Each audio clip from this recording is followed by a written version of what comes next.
ready, honey. Come see your mom. Come see your mom. Yeah. Good boy. Good boy. Okay, hi, sweet girl. All right, we're gonna go for a walk.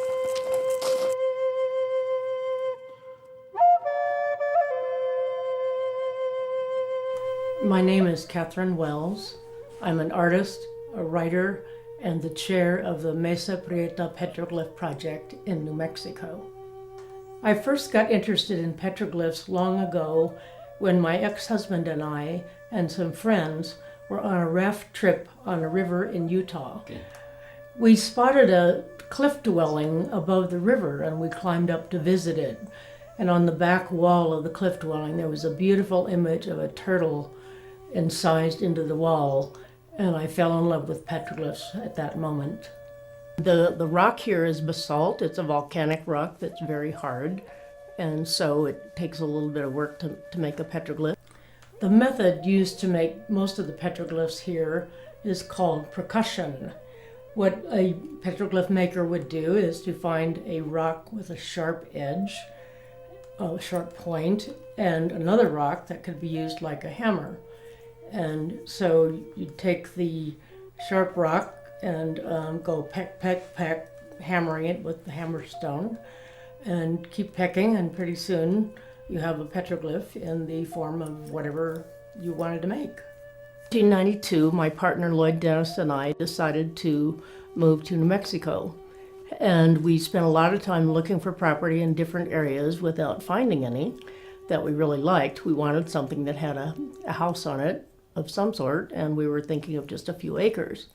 But a realtor showed us a piece that was that turned out to be 188 acres, and that we knew had some petroglyphs, but as it turned out, it had almost 8,000 petroglyphs.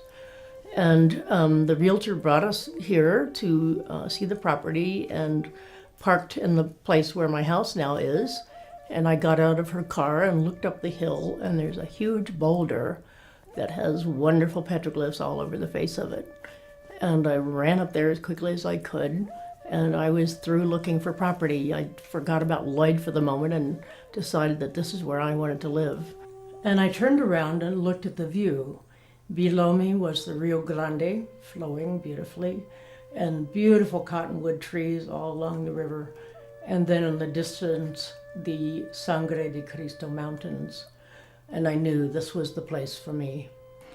And when we bought the property, I discovered that really no one understood the importance of the site, of the general area of the mesa on which the petroglyphs are found.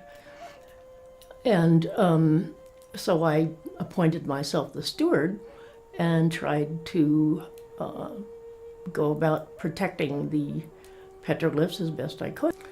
Along with the help of some other volunteers, I founded the Mesa Prieta Petroglyph Project, and to, number one, record all of the petroglyphs on the mesa, which is 36 square miles.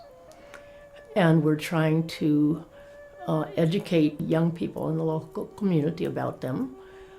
We have 2 education programs that we've developed to do this. This year we won a national award, the Take Pride in America award, given by the Department of the Interior, and we took 5 young people from the program to Washington, D.C. to receive it. At this point we estimate that there may be as many as 40,000 petroglyphs on the mesa. Very important site for a couple of reasons. For one, it has many, many images of shields and shield bearers, people holding shields, that are characteristic of this area and Puebloan culture.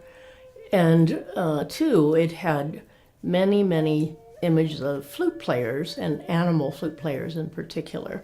And it's the only place, as far as I know, it has more animal flute players than any place in the United States, if not the entire world. The site has large numbers of petroglyphs from 3 different time periods. The oldest ones are archaic petroglyphs that are totally abstract. You can't make anything of them except for handprints and footprints. and they were made between 2,000 and 5,000 years ago. Most of the petroglyphs on the Mesa were done by the Puebloan people who have been here in large numbers since around 1300. Most of their petroglyphs are things that you can recognize, like animals of different kinds, and humans, ceremonial humans, other kinds, and celestial objects. The third time period is the historic time period after the Spanish arrived here in 1598, or actually Coronado came in 1540, so they would have seen horses as early as 1540. And so images of horses and churches and crosses and other identifiable Spanish origin things were made after that time, and there are, again, many of those. So the site has a wonderful representation of these three time periods. People who come to visit often ask me how I got here, and I usually say that it was either dumb luck or karma in kind of a joking way, but the concept that a petroglyph buff would stumble onto a piece of property that had 8,000 petroglyphs on it does seem karmic. I did have the means and the energy and the enough knowledge to take on the idea of protection. There have been times when I thought, what did I get myself into? Why did I do this? But I still feel as though I was appointed in a sense.